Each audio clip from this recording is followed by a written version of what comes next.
Great. Good morning, everybody. Thank you very much for inviting me here. I'm very excited to talk to you about the blockchain. When I started to think about what I'm going to talk to you about, the important question that came to my mind is the blockchain really giving us a better world than the one we have today?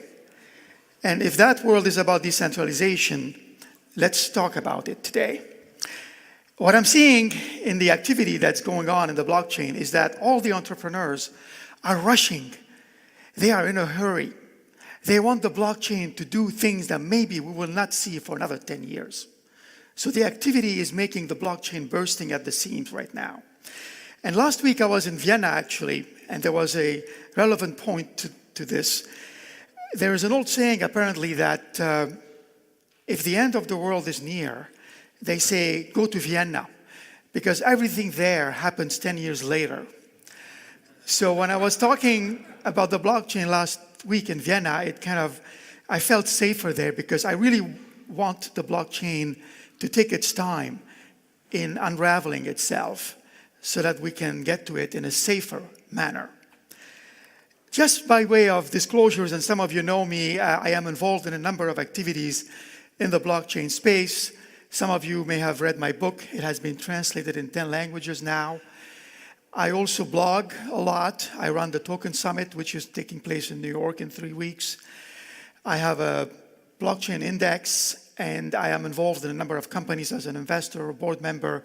I was involved very early with the Ethereum Foundation, and I also participate in some ICOs, own some cryptocurrency, of course. Let me start by asking you this question. My topic today is going to be about decentralization. The list here is just a checkpoint. So when you see token models, you have to go through the list and see if it fits one or several of those. Is there a peer-to-peer network? Are we talking about some new protocols that we did not have before? So these are things that are important to keep in mind. A lot of what I see today is in what I call the tokens 1.0, because what 1.0 is about copying what we are seeing. That is the easiest way to do implementations of tokens. But the next evolution of the tokens applications is in doing what is not visible today. And that is more difficult. So we can divide this activity, from the way I see it, into old and new. We have new companies and we have old companies doing new projects. Will take their time.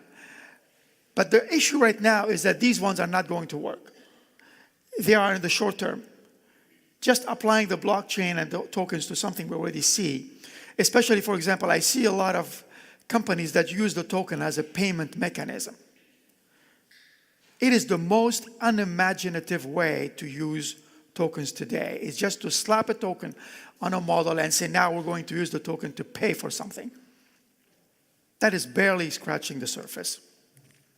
Last year, I wrote a guide to, I called it tokenomics. I was the first one that coined that term, tokenomics, and it was being used now since then. And I outlined a number of roles and functions for the tokens. And I get emails sometimes from entrepreneurs saying, well, we followed what you said there, and then we're doing this and this. How great is it? And now we have even more functionality for tokens, and it's a bit getting to the point of jargon. And regulators and others are trying to classify tokens, but classifying tokens is a bit of a slippery slope. It is a moving target. It is very difficult today to just take a snapshot and say, well, this is exactly what tokens do. This is exactly how we can classify them. Because classifying them is not a useful exercise to regulate them. The regulators, they like stability. They like to see things, box it, define it, and then say, now, here it is, let's regulate it. But the point of classifying tokens today is more to understand them. And that is why I had written the initial guide to token functionality. So let's keep that in mind. At the end of the day, what is the most important token out there? If you're an entrepreneur trying to design token functionality, what is the most important token? The most important aspect of a token? The most important token is the token that is actually being used by users. Let's not forget that. Decentralization. Decentralization is a very unusual beast because it is not easy to get to. So here is a graph where we have on one hand decentralization as a degree. You can go from 0 to 100%. And then you have the blockchain. And we hear about on-chain versus off-chain. It means, is the data written on the blockchain or is it off the chain? And then there is a linkage to some on-chain type of data. So where is the balance here? What do you do if you're an entrepreneur? If you're idealistic and if you're a decentralization maximalist, you would say, well, everything has to be 100% decentralized and we want everything to be on the chain. But if you do that, what happens there? We break the blockchain. If you try to do that today, the blockchain, any blockchains, are not fast enough to enable all this traffic. Look at what happened when CryptoKitties became very popular in December. It was the equivalent of a rush hour traffic. It choked the blockchain for a few hours, if not a few days.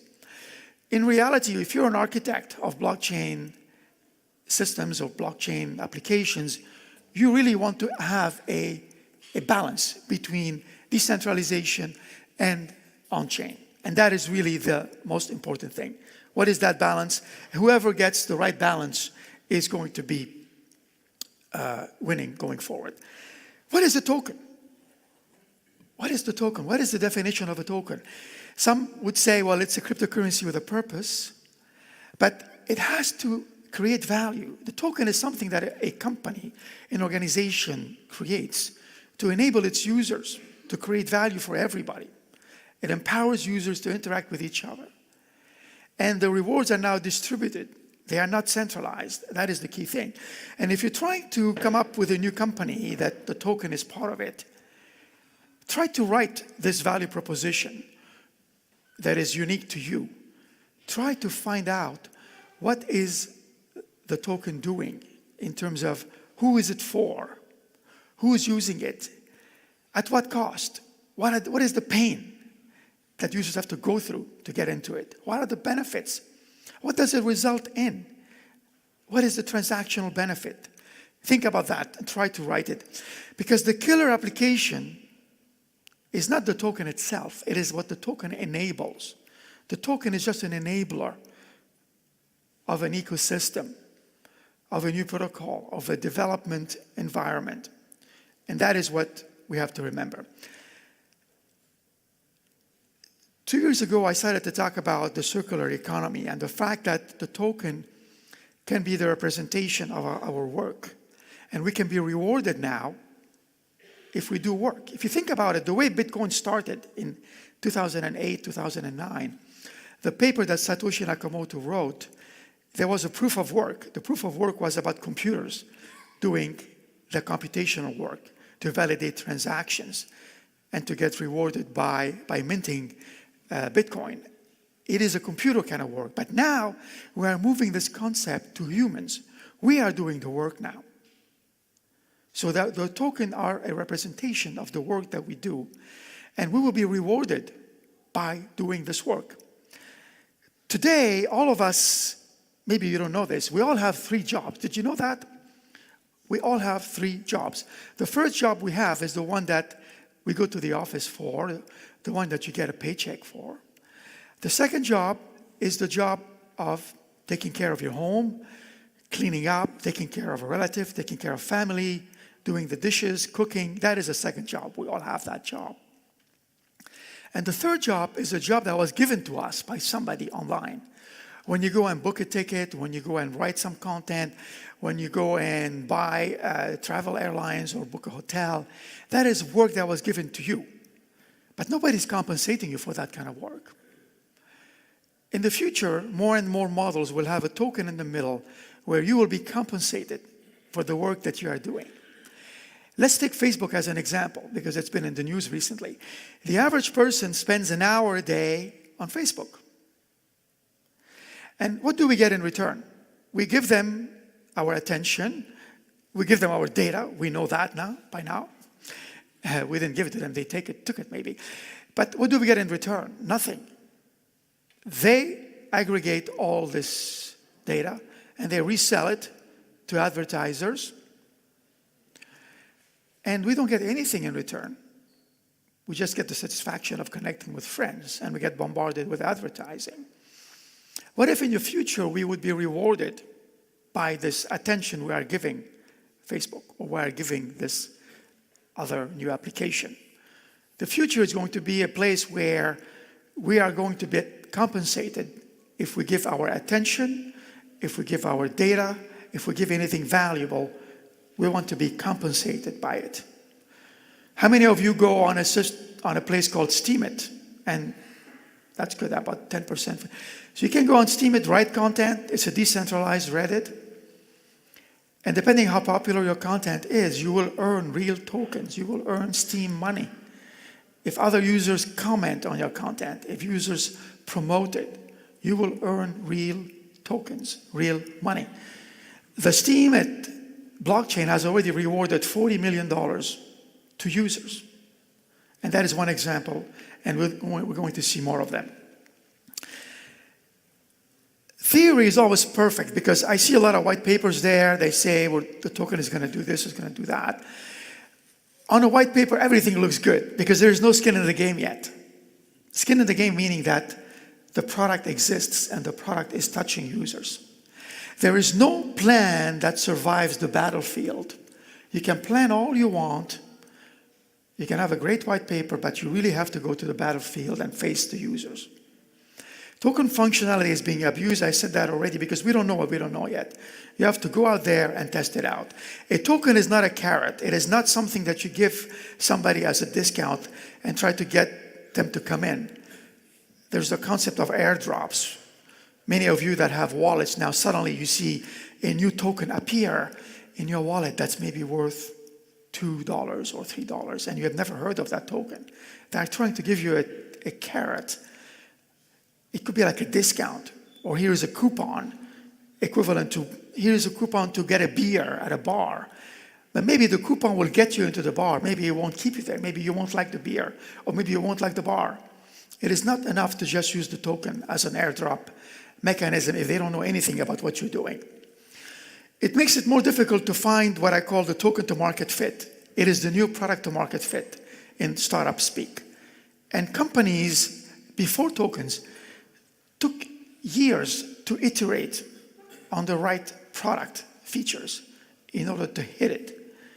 It is not going to be any different with tokens. We have to iterate to find the right token functionality to be successful. The acid test is, what happens if you take the token away? Why do you need a token? Why do you need a blockchain to start with? What would happen if you did not have a blockchain? These are important questions and difficult questions. Let's talk about quickly what needs work, in my opinion, what is not going to work, and what needs more work. So, what needs to work, what's important is that we need to have more standards, because standards bring adoption. The reason why we have so many tokens now, because of the ERC20 standard. Standard increased the usage. It makes it easier. And then scalability, we have to get scalability to work on the blockchains. Everybody is focused on that. You put enough engineers in the room, they will solve the scalability problem. Interoperability, native assets, and we're going to have different token types, and we have to figure out the token economic models behind every type of application, behind every type of protocol. What needs more work right now is, I hear a lot about killer features. There are at least a dozen to 15 other blockchains that say, well, we do this feature better than Ethereum, or we do this feature better than Bitcoin. And it becomes a bit of a speeds and feeds, but it's not about features. There's no killer features. You need developers. You need an ecosystem to adopt the technology. I'm a little bit on the fence with stable coins. I won't go into details. On-chain governance is very difficult, and understanding the economic models is even more difficult. What won't work is boil the ocean approaches. When I hear pitches coming to me, they say, well, we want to bank the unbanked, the 2 billion unbanked. Or we're going to address the problem of the supply chain of this, which is $1 trillion supply chain. These are very difficult problems to solve. And you don't solve a problem head on just because there's a blockchain. You have to go around it, under it, over it. You go where nobody is looking. You go on the side. That's how you disrupt.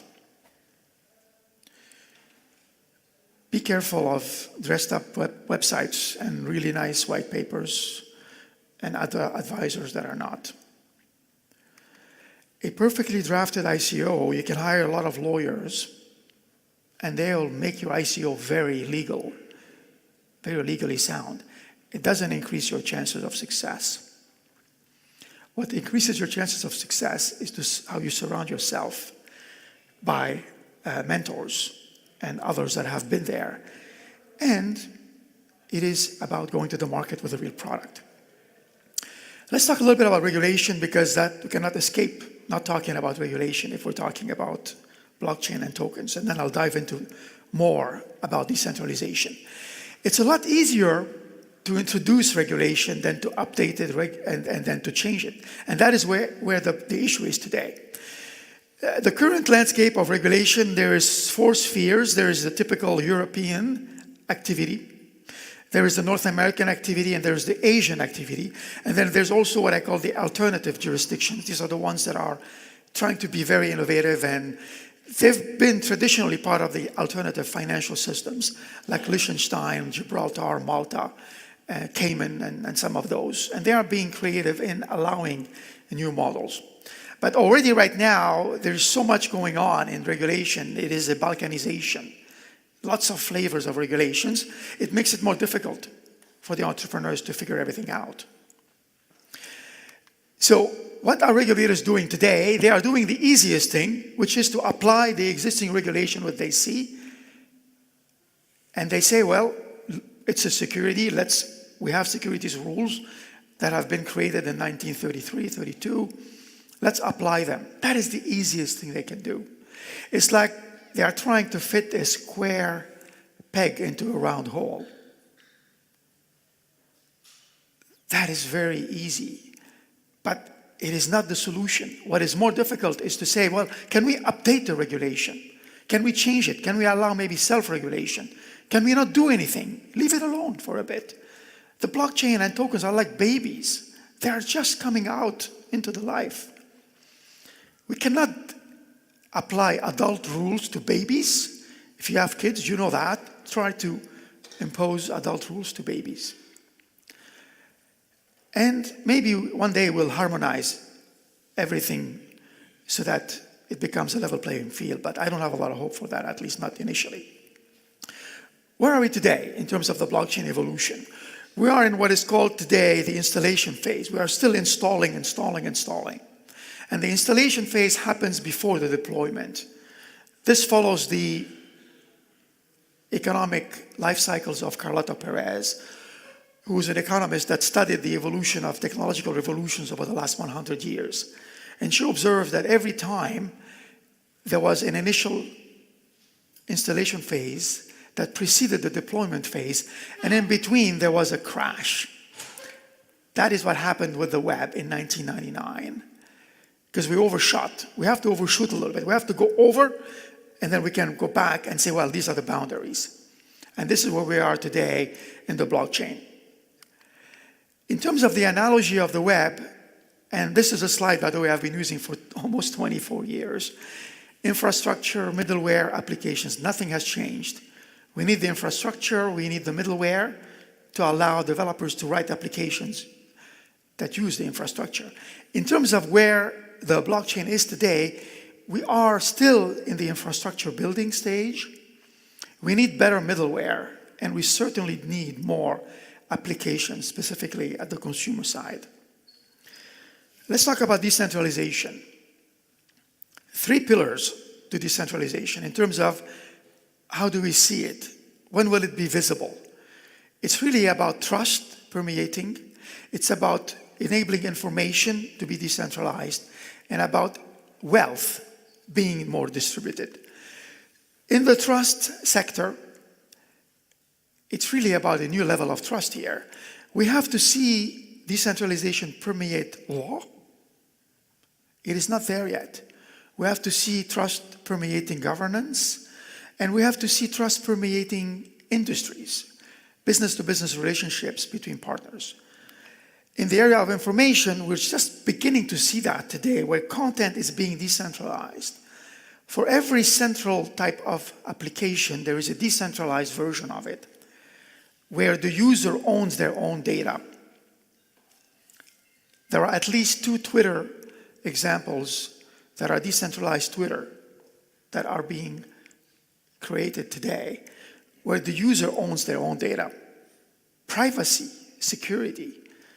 In the future, we want to be owning our own identity. Not Google, not Facebook, not LinkedIn. We own it.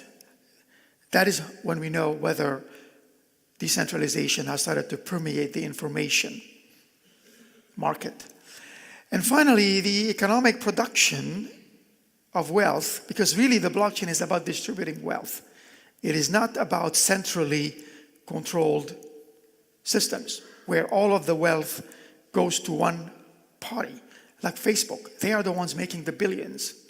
None of their users really benefit. There's a new flow of value. The value flow before used to be with knowledge. And now it's more about the blockchain enabling this new digital flow of value with new assets that did not exist before, that did not have this type of liquidity. And the transactions. Today, a very small number of transactions are going through the blockchain compared to what happens in the financial systems. And we need to have more of that. Why is decentralization important? And why is it the way to go in the future? And as we learned it with the blockchain, if you've been involved in the blockchain, there's a good thing about blockchains, is that if there are problems, they are usually solved early, before they become big. In central systems, we get disasters because, boom, it chokes the system. Everything goes to the center. If the center is attacked, big disasters can happen. With the blockchain, we start to see this because it's everywhere. The nodes are distributed. A particular node might see a little bit of a problem and they can solve it before it gets bigger. In the evolution stage of how will decentralization permeate, I've depicted this graph, and this is kind of, think of it as an evolutionary aspect. Today, the easiest thing to say, well, we are decentralized, is to use a blockchain. Just a straight blockchain usage. So it's not your own blockchain, but you are using a blockchain to either punch up a transaction or to verify something. You make a call, you use a very simple smart contract. That is the lowest level. The second level is to have a token model, which there the business model is decentralized. So the first one is just a technology element. The second is more business.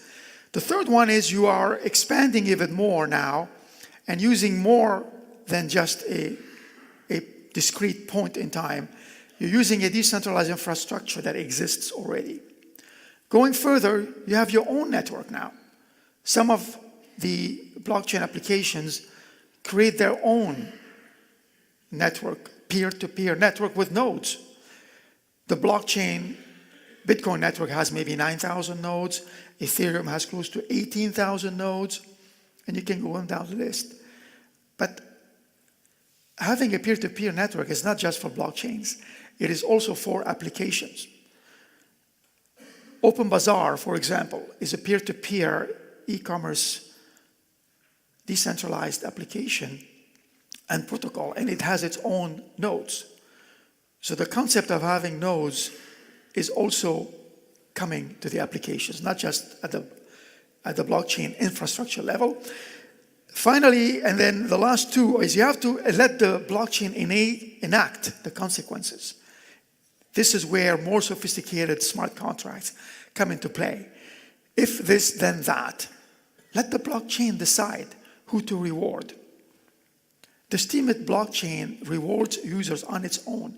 There is no human intervention. And then we get into autonomous governance, autonomous actions, where you give more and more responsibilities to the blockchain. Today, we're looking at CoinMarketCap to see what the activity is for these cryptocurrencies. But more and more now, I am looking more and more at dapboard.com. How many of you know about dapboard.com? So that is maybe the new CoinMarketCap, because this really shows the activity of the smart contracts on the blockchain. This is a degree of decentralization that is going on or not. So follow that board. Here are some examples. We talked about the blockchains. I mean, that is the most basic example. Blockchains are decentralized by nature, obviously. But then application-wise, I mentioned OpenBazaar as peer-to-peer commerce. CryptoKitties is going to be giving us trading of assets. These are native assets.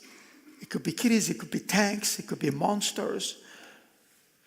The main thing is that these assets have no equivalent in the real world. I could not take a kitty out of my pocket and give it to somebody here. I could not trade it. It is not here. I don't have it. It's out there on the blockchain. It is unique. And if I sell a kitty, I don't own it anymore. This is a new concept. This can apply to digital art. It is going to apply more and more to financial instruments. We're seeing more and more decentralized exchanges where you have a relay client that goes straight to the blockchain without a central exchange. We're seeing decentralized storage, companies like Storage, Filecoin, or SIA. Decentralized computing, again, another level of cloud, but now it's decentralized on the blockchain, Golem and Dfinity. Or we can have decentralized content, decentralized Twitter, Peepeth. How many of you have been using a decentralized browser like Toshi or Trust Wallet or Cypher, right? 10%. Go and try that. It has a directory of dApps, decentralized applications.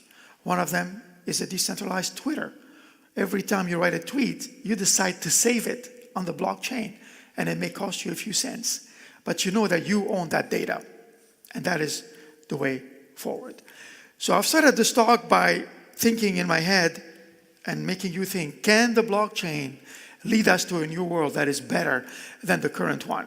I want you to keep that in mind. That is the objective of the blockchain. It is to do things differently, and it has to be better than what we have today. I want to leave you with this thought, is that the Stone Age did not end for a lack of stones.